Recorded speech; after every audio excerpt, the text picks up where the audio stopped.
Hello, ladies and gentlemen, and welcome to the very first Jeopardy DVD, where all of you will get to go inside the #1 quiz show of all time. Now, as you know, over the years, Jeopardy has grown and evolved in many ways. The money values have increased, we've added the Clue Crew, and now champions can stay in the game as long as they keep on winning. Those are just a few of the changes, but one thing has remained constant. Jeopardy has always been about answers and questions.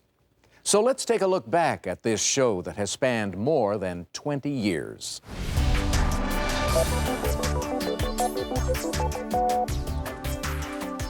guess I was 8 or 9 years old when it first started airing, so I watched it off and on all throughout my childhood. This is about some sort of talent that you actually have.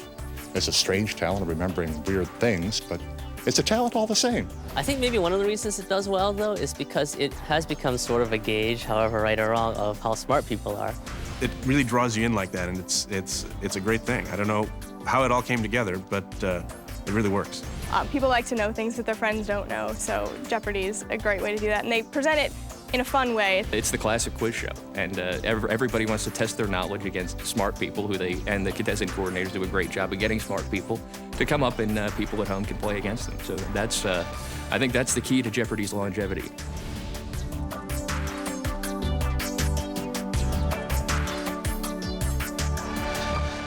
Riding back on an airplane with my wife, my then wife, I said, gee, I'd give anything to do a quiz show, but nobody will buy them because of the scandals. They're off the sheet. And she said, well, why don't you do a show where you give them the answers? And I said, well, that's why and how everybody went to jail. And she said, no, 5,280. I said, well, how many feet in a mile? And I thought, wow, that's pretty wild. Got home, called the staff together, brought them all in, and said, we're going to start work on constructing a game show about giving the answers. That's a funny idea in this climate of scandals. This is a very unusual question and answer show. You see, we give the contestants the answers, and all they have to do is come up with the questions. The name of Jeopardy was really interesting. The show was called What's the Question, which is not very exciting, and it didn't connote danger or excitement or anything.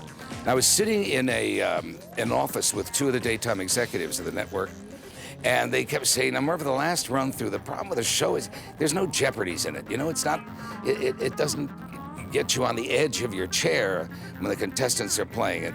It should have more Jeopardies. I never heard a word they were saying to me. All I heard was Jeopardy. Jeopardy, what a word. And went back and said, we're changing the name. It's going to be called Jeopardy. The theme song also came out of the problems with the scandals of the 50s and 60s for the game shows. If you remember, the people on those shows went into a booth and they couldn't hear the thing, and then they would click them in and they would answer the questions. And they had a strange kind of urgent underscore to them. And I thought, I don't want to use that, and I don't want them going into a booth. I don't want any of that stuff. So I'll write a simple melody that can be played while they're thinking it over and writing down their answers, and it won't upset them, their thinking process, but yet it'll be kind of a nice underscoring.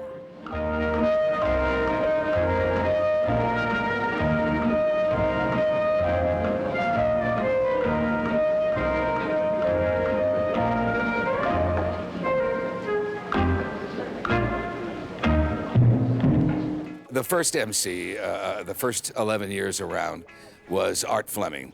And we brought him to the show, and he had a very imitatable way about him. He would come out, Don Pardo would announce, you know, now entering the studio are today's contestants, and the drums are going, doo-doo-doo-doo-doo-doo. And then Art would come on, here he is, Star Visual Art Fleming, and he had cards in his hand, and he'd go. So we would all at home do it with him, you know. I first got involved with Jeopardy as the result of a phone call from Bob Murphy, who was vice president of Merv Griffin Productions, who informed me that because of the success of Wheel of Fortune, Merv was thinking of bringing Jeopardy back onto the air in syndication, and would I be interested in being the host? And I joke about it quite often, and I said, will you pay me? And he said, yeah. I said, then I'm your man. And now, here is the host of Jeopardy, Alex Trebek.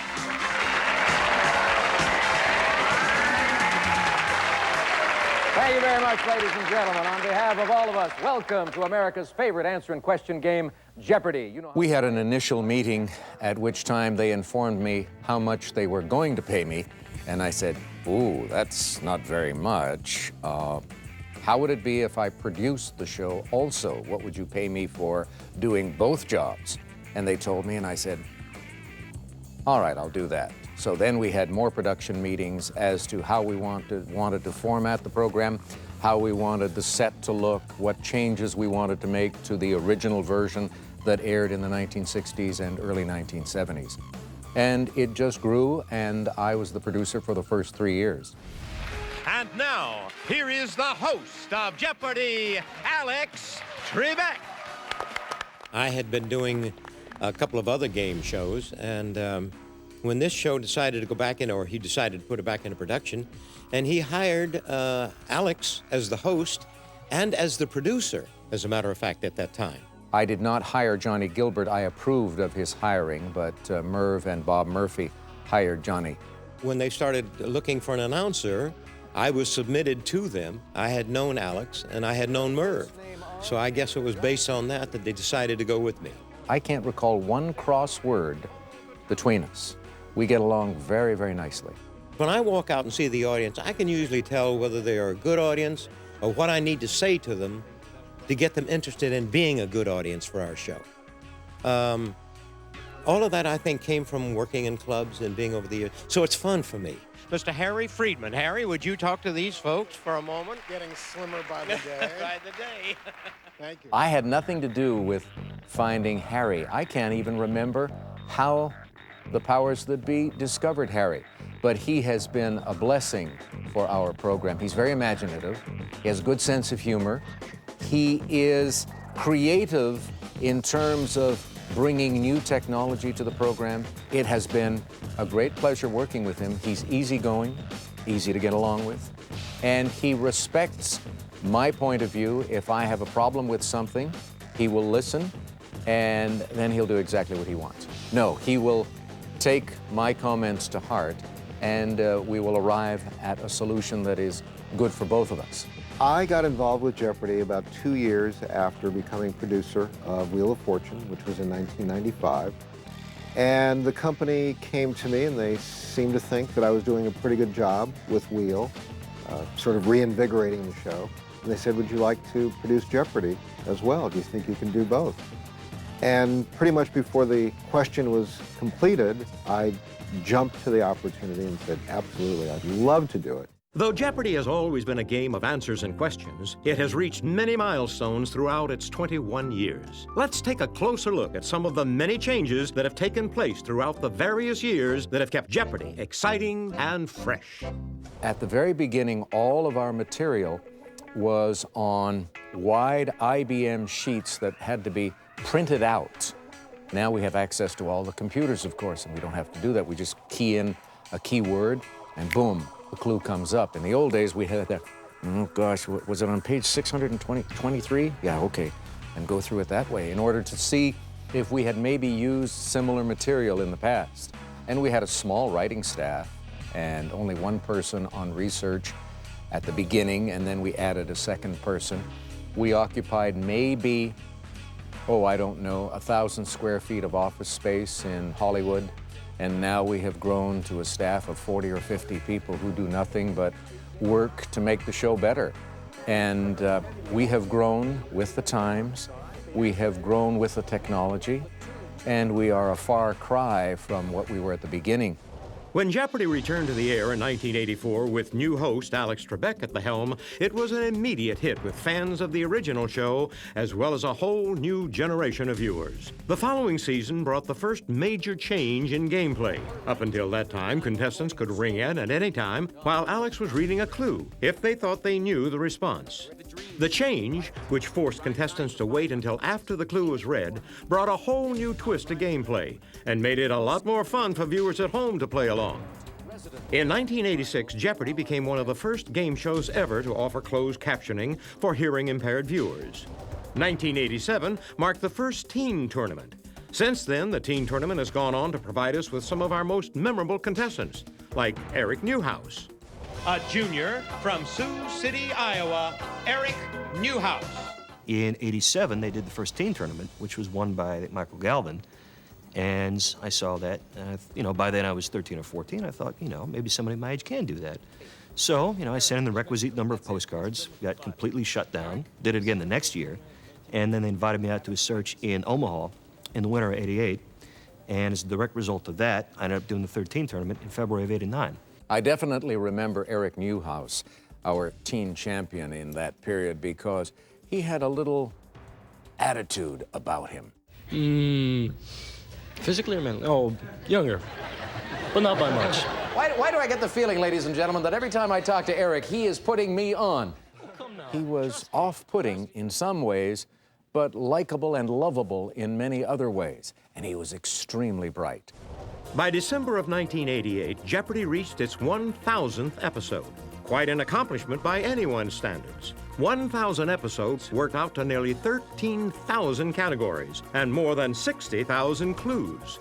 This was also the year that Alex and the Jeopardy contestant team began a close relationship with the USO, making the first of several trips overseas in support of our men and women in uniform. Over the years, Alex and the contestant coordinators have visited and entertained on bases in Iceland, Germany, South Korea, Japan, Diego Garcia, Johnston Atoll, Bosnia, Kuwait, and many others. We had a young lady working in our contestant department at that time, and she came up with the idea of trying to do something with the USO. And I got on board immediately. I thought it was a fabulous idea, and it has worked extremely well for us. We've done a number of USO tours. And that was very exciting to know that our men and women in the armed services were big fans of the program. They get it on Armed Forces Television, and they were eager to meet us and to participate in the process. And if they didn't think they were bright enough to be a contestant, that didn't matter. They were willing to take the written test and then hang around for the question and answer period. So it made me feel very good. And I think it made them feel good to know that we were bringing a little touch of home to them because we acknowledged their value to America.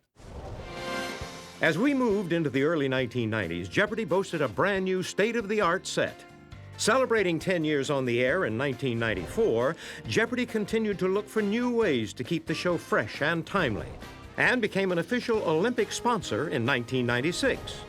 Great contestants are one of the keys to Jeopardy's long-standing success, and finding the best and brightest to compete from all walks of life and all across the country has always been the goal of our contestant coordinators. In 1988, the Jeopardy Brain Bus hit the road for the first time, bringing a new innovation in the contestant audition process, and at the same time, letting fans get a chance to see what it's like to actually play the game. We don't award money at these events, but there is a lot of fun and a lot of prizes.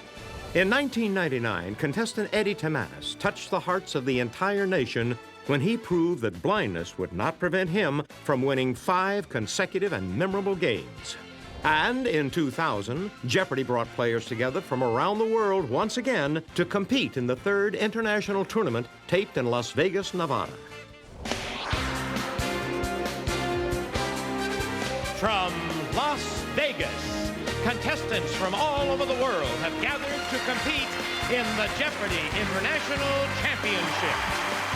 The international tournament we did in Las Vegas was not our first. We had been to Stockholm, Sweden prior to that, and we were using their set because, as you know, Jeopardy is franchised in a number of countries around the world, one of them being Sweden.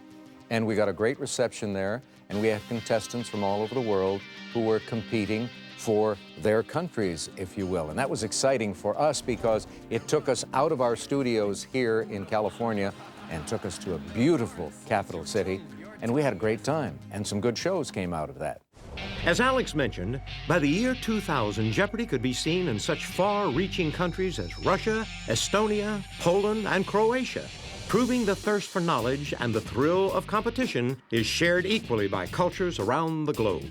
Along with the new millennium came more monumental changes in Jeopardy, keeping it on the fast track with greater rewards to be won and greater risks to take. The dollar values doubled on the game board in 2001, so the players could win more. In 2002, Jeopardy celebrated its astonishing 4,000th episode at Radio City Music Hall. And in 2003, Jeopardy eliminated the 5 appearance restriction, allowing contestants to play as long as they could keep winning.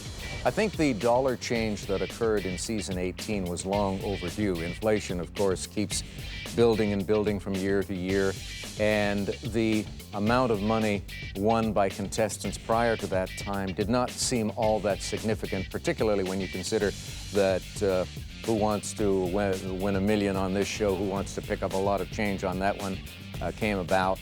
And so it was a natural that we would increase the dollar amount. I don't think it affected the way players play the game. It might have attracted more contestants to our program, and for us, that's a good thing. One of the major innovations on the show was incorporating more video material, and the creation of the Clue Crew in 2001 brought a whole new way to present visual clues. These 5 intrepid correspondents travel across the U.S. and across the globe to remote locations and landmarks alike, and take our viewers with them. Jeopardy was doing anywhere between 20 and 30 video clues a season. We are now doing about 400 a season. And that includes introduction of the Jeopardy Clue Crew, which is a group of correspondents whose job it is to go out, videotape clues, and bring otherwise dry clues to life. Jeopardy has long prided itself on bringing a world of ideas and information to challenge our contestants. But taping shows on a permanent set creates obvious limitations to the way clues could be played. That's where the Clue Crew came in. Meet Sarah Whitcomb, Cheryl Farrell, Jimmy McGuire, John Cannon, and Kelly Miyahara. From the Greek for pointed pillar, it's the term that describes this tribute to Queen Hatshepsut of the 1400s BC. Whether they're singing from the stage of Broadway's latest hit shows, hitching a ride with the Blue Angels, or riding camelback through the bazaars of ancient Egypt, the Clue Crew has only one mission: to bring clues to life. And one thing you can be sure of, you never know where they'll turn up next. Remember that rule change we mentioned about the elimination of the 5 appearance restriction? So does Ken Jennings, who went on to win a record-breaking 74 games in a row. Ken? What's Petrified Forest? Hey, well done, another 2,000. Although I don't think the increase in prize money, the doubling of the value of the clues a couple of years earlier, had a significant change on our program.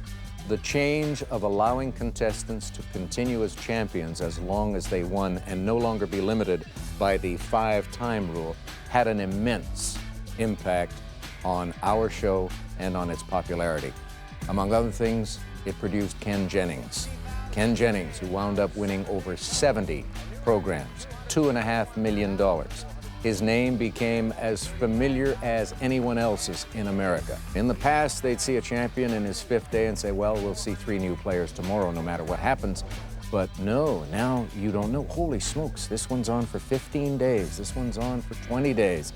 And they get a greater opportunity to develop a rooting interest in the success or failure of this individual. If they don't like him or her, they'll say, oh gosh, been on for 38 days. I hope she or he loses. So it adds to the excitement, the interest, and the enjoyment of our viewers. After more than 21 years, almost 5,000 shows, 60,000 categories, 300,000 clues, and an astounding 25 Emmys, it's easy to see how Jeopardy has stayed on top of its game. That's why Jeopardy has continued to entertain us for over 2 memorable decades and shows no signs of slowing down. The history of game shows on television at night is standard. They've always lasted 7 years. So we counted on 7 years. We had no idea. I mean, it has broken every record in the history of television and continues to. I've done a lot of shows in my lifetime. And I don't know of any show that reached everybody, generation after generation. You know, it's just amazing. I think that's, to me, what's special about it. While the show really stays the same, tomorrow it's going to be different because it's all different information. And chances are there's going to be something in those 61 clues that you, as a viewer, can make a connection with. It's the best kind of reality television. It's feel-good television. It's there, you know, it's the American dream. That could happen to me. There I go, Jeopardy champion. I'm fantasizing. I could be that person. And it's wonderful from that point of view.